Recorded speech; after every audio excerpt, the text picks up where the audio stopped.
what do you hope that God does with this book? Well, yeah, I'm my hope is sort of going crazy, and that is that 1/5 of the human being, 1/5 of the human beings on this planet claim to be Christians, Mm-hmm.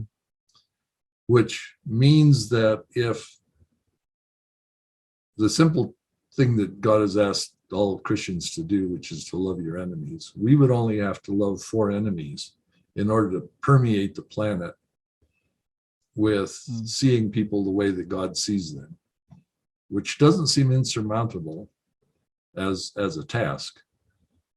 But to tell people that it's actually a possibility. There are ways that we can learn this, to love our enemies by seeing in them the person that God's creating. You know, of course, we were just talking about Samaritans. They were seen as enemies by the Jewish population at the time. You know, so we're looking at the people who don't think we as Christians could be, could actually see something good in them, something eternal, something valuable. And in fact, if anything, we're sort of expected to be the ones who are critical of other people. And as Paul would call them, diabolos, will tell them everything that's wrong with them, and that's their true self. There's no blessing in that.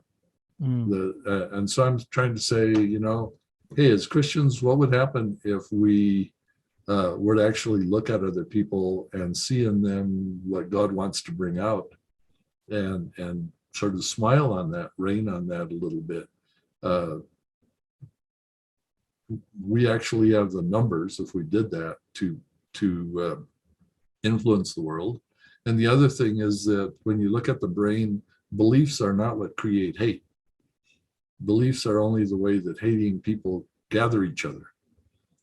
So what if we used our beliefs to gather people to love people who think they're God's enemies and show them a better way?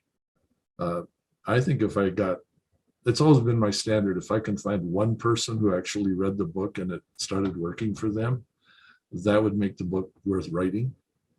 So while I want to aim this at everybody who ever claimed to be a Christian and everyone who ran for president in the US, since I've been around, claimed to be one. You know, could we not start looking for that? As that's what a Christian leader should look like, you know, and that's what we should be leading the way on. And if a couple of people start doing that, I'll be more than thrilled that I wrote the book. But if we start a discussion that's even more widespread than that, and now it goes beyond my hopes and dreams for the book. And so what I like about you is you're thinking these things over.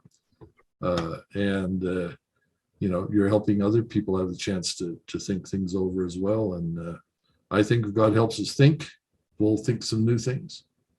And I think that's a really necessary word for our time. I mean, I have a lot of questions. I still have a lot of questions from the book, for sure.